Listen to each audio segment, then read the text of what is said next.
Assalamualaikum warahmatullahi wabarakatuh. Selamat malam, salam sejahtera kita semua, Bapak Ibu sekalian yang sudah hadir di TV, di acara talkshow Kajian Desa Bareng Iwan atau Kades Iwan. Malam ini edisi spesial. Biasanya 1,5 jam, tapi kita akan membahas sampai 3 jam. Kita bahas tema tentang menakar kemendesakan revisi perubahan undang-undang desa. Yang kita ketahui bersama, Komite 1 DPD RI telah menyusun rancangan undang-undang perubahan kedua undang-undang desa. Alih-alih memperbaiki pelaksanaan undang-undang desa yang kita semua meyakini bahwa memang banyak masalah dalam pelaksanaan undang-undang desa, terutama terkait dengan harmonisasi regulasi di bawah undang-undang desa. Tetapi Komite 1 DPD RI kemudian menginisiasi perubahan kedua undang-undang desa yang sudah dilakukan saat ini. Tahapannya adalah melakukan uji sahih kemarin di Semarang dan di Kota Medan. Ada Mas Nur nih dari Forum Sekdes, Ketua Umum Forum Sekdes Indonesia atau Forsedeksi. Assalamualaikum Mas Nur. Waalaikumsalam. Ya, silakan Mas Nur. Lah kok saya dikasih waktu yang ketiga ini, sebenarnya saya ingin yang belakangan. Silakan Mas, 10 menit boleh Mas. Assalamualaikum warahmatullahi wabarakatuh. Salam sejahtera untuk semuanya. Baik. Revisi terhadap Undang-Undang Dasar ini setelah kita cermati, ini perlu atau tidaknya ini sebenarnya kalau ada diperlukan itu hanya akselerasi terhadap untuk atau mensinkronisasi terhadap dinamika saja.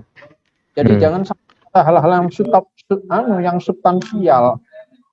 Ini saya melihat dari draft yang beredar dari berbagai selain daripada DPD ini beragam banget ini. Nah, sesungguhnya persoalan yang kita hadapi saat ini tentang desa itu setelah 7 tahun, problematika yang mendesak kita itu hanya persoalan ini loh, efektivitas daripada pemberlakuannya. Ketika itu sudah ada Permendagri, kenapa perdanya nyimpang? Kenapa perbuknya ngawur? Itu satu contoh. Lalu optimalisasi pada pelaksananya. Bagaimana mungkin kalau seorang camat begitu kades memberhentikan perangkat desa, camatnya ini kayaknya blow on. Ini kan juga ngeri kok kondisi-kondisi semacam ini. Lalu integritas daripada penyelenggaranya. Dari sekian ini yang menarik sebenarnya persoalannya artinya pada manusianya, integritasnya. Nah, saya bisa sampaikan seperti ini, bagaimana integritas di masing-masing tingkatan pemerintahan kita oleh penyelenggara negara. Ini. Mata air daripada persoalan kegaduhan atau carut marutnya di desa ini, mata airnya ada di sepanjang Sungai Ciliwung. Di pemerintah sendiri. Kenapa? Ada 2 menteri. Ini seolah-olah saling berebut. Dualisme ini yang tidak senang. Saya melihatnya dari Kementerian Desa nampaknya tidak begitu memahami tentang peraturan Presiden nomor 11 tahun 2015, juga peraturan yang ditujukan pada untuk berdirinya kementeriannya sendiri yang kemudian diperbarui pada peraturan Presiden nomor 85 tahun 2020. Jelas sekali kok itu. Siapa yang punya kewenangan mengatur desa, tata kelolanya? Bisa juga dilihat pada alinea ke-9 itu penjelasan undang-undang tentang desa, bahwa yang punya kewenangan mengatur desa tata kelolanya itu adalah Mendagri, bukan Menteri Desa. Kayaknya ngawur, sementara Mendagri sendiri nampaknya juga diam-diam saja. Akibatnya apa yang terjadi? Ada kesalahan memahaminya, kesalahan aplikasi, sehingga sampai di kabupaten itu Kabak Pemdes hilang, atau satu lembaga yang khusus menangani tata kelola desa ini hilang, ganti PMD, yang PMD ini pemberdayaan, bukan tata kelola, bukan persoalan penyelenggaraan. Ini adalah biang keroknya itu, artinya kalau mata airnya carut marut ini ada di sepanjang Sungai Ciliwung. Ini masih ada juga SKB dan sebagainya.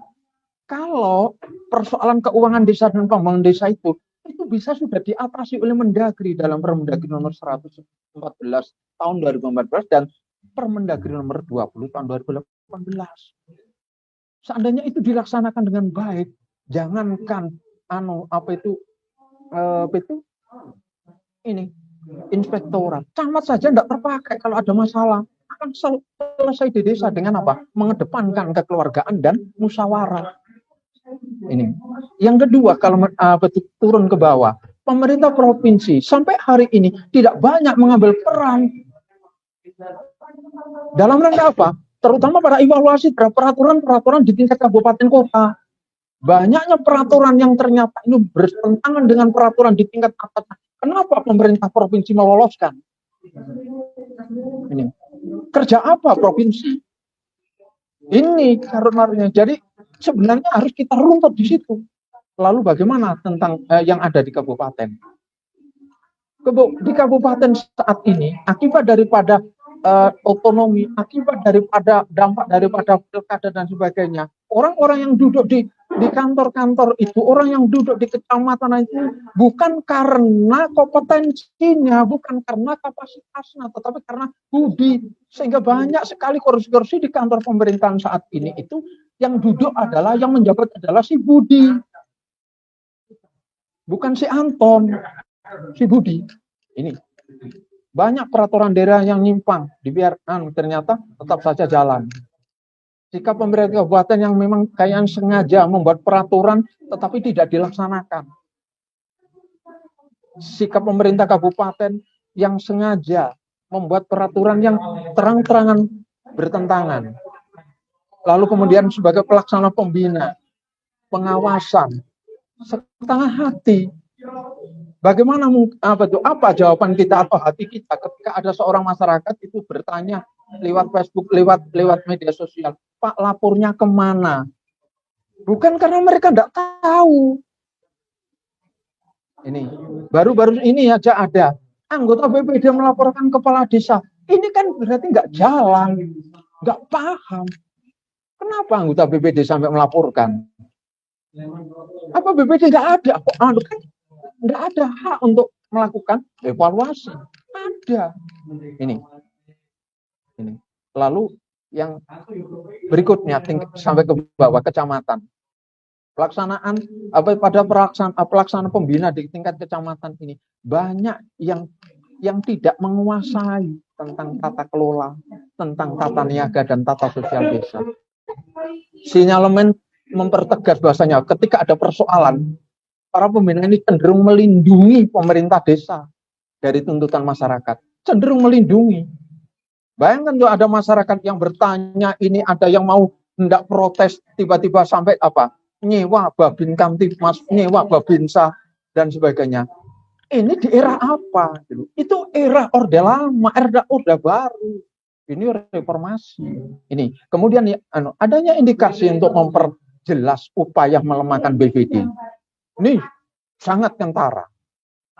Ketika BPD ini dilemahkan, maka apa? Tidak seimbang. Jangan lupa, Bapak sekalian, di desa itu ada satu kalimat yang patut untuk kita jadikan pedoman. Ketika pemerintah terlalu kuat, rakyat terlalu lemah, yang terjadi adalah tirani. Tapi ketika rakyat terlalu kuat, pemerintah terlalu lemah, yang terjadi adalah anarki. Jika pemerintah dan rakyat itu sama-sama kuat, yang terjadi adalah demokrasi. Representasi rakyat adalah BPD. Maka BPD harus kuat. Kalau BPD dilemahkan, acur desa. Acurnya desa ini karena itu salah satunya kalau sudah di bawah.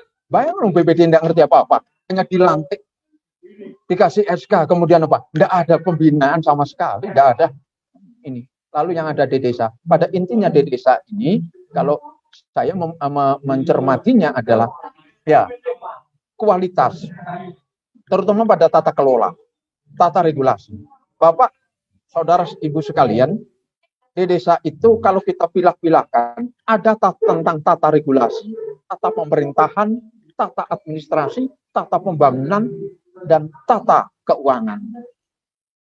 Selama ini yang banyak diramut atau banyak direken istilahnya apa ya yang ada uangnya. Administrasi desa banyak yang carut marut. Ini regulasi desa. Saya sampai pernah menulis apa? Desa-desa di ini banyak desa rimba, desa tanpa aturan. Dan aturan bentuk pengurus BUMDes sudah dibentuk pengurusnya, tapi apa? Perdesnya belum ada. Konyol kan? Dan ini kejadian ini di banyak tempat. Akibatnya apa? Karena tidak ada perdes tentang salah satunya yang tadi disinggung oleh Mas Widi. Karena tidak ada perdes tentang pengangkatan dan pemerintahan perangkat desa, akibatnya apa? Ya seenaknya kepala desa. Jelas sekali loh Mas itu bahwa itu tidak cukup dengan perbu untuk mengangkat dan pemberhentian perangkat desa, itu harus ada perdes. Kenapa? Itu kewenangan desa. Jika perangkat desa itu diangkat dan di pemerintahan kepala desa, maka harus ada perdes dulu. Loh, perdesnya enggak ada kok. Pengisian perangkat, goblok banget gitu loh. Ini harus ada dulu. Dari situlah nanti akan bisa jadi apa? Pedoman hukum di desa itu. Beda dengan Pilkades, nggak perlu perdes, karena apa? Kewenangan bupati tentang apa itu pengisian BPD, kewenangan bupati, nggak perlu ada perdes. Tapi kalau pengangkatan perangkat desa itu harus ada perdes. Pada akhirnya ingin saya sampaikan adalah ini: jika memang ada yang memaksakan untuk untuk mengubah atau merevisi ini, ada 4 hal yang harus dipegang. Perubahan atau revisi terhadap Undang-Undang Nomor 6 ini, pertama harus menguatkan kedudukan hukum desa. Desa ini apa? Apa cukup perkumpulan atau pemerintahan? Kalau dilihat daripada cirinya adalah desa itu pemerintahan, maka harus jelas kedudukannya dalam tata kenegaraan di negara Republik Indonesia ini. Yang kedua adalah kedudukan pemerintah desa, kepala desa ini. Ini harus jelas tugas dan fungsinya. Jangan ngawur-ngawuran. Ada banyak itu desa-desa itu yang keuangannya dikelola secara tunggal. Dan camat juga diam. Bahkan ketika ada dipersoalkan pun itu sampai inspektor pun juga melindungi. Dipercepat Mas Nur. Ya, oke. Ini terakhir Mas, terakhir. Kemudian kedudukan badan BPD ini harus tegas, jelas, dan lebih diperkuat. Harus diperkuat, jangan dilemahkan. Kemudian kedudukan daripada kelembagaan desa juga harus jelas. Jangan hanya sekedar nama-nama saja. Ada pengeluaran untuk pembinaan Karang Taruna, operasional Karang Taruna, ternyata Karang Taruna tidak ada. Dan yang terakhir adalah kedudukan masyarakat dalam hukum dan pemerintahan harus dipertegas. Ketika rakyat ini menanyakan tentang apa itu proses atau pelaksanaan pembangunan atau pemerintahan, malah dijawab harus ada izin dari kabupaten, PMD, inspektorat. Konyol banget itu. Itu yang jadi 5 hal ini yang harus dikuatkan. Kalau ingin desa kuat, maka 5 ini harus kuat. Jangan ada yang dilemahkan. Siapapun yang nanti terlibat di dalam perubahan atau perumusan ini. Terima kasih. Assalamualaikum. Waalaikumsalam warahmatullahi wabarakatuh. Baik, terima kasih Mas Nur Rozuki, Ketua Umum Forum Sekretaris Desa Seluruh Indonesia. Saya kira tadi beliau sudah sampaikan sejauh ini memang minim sekali peran Pemprov. Yang saya pahami memang di rancangan undang-undang desa yang diinisiasi oleh Komisi 1 DPD RI ada upaya untuk memperkuat peran Pemprov ke depannya. Untuk peran Pemprov dalam penguatan desa. Tapi memang tadi Mas Nur tekankan ya soal efektivitas pemberlakuannya, terutama dari aspek regulasi di tingkat lokal, justru semakin menjauh secara substansi dan esensi dari undang-undang desa, baik regulasi di Pemprov maupun di kabupaten.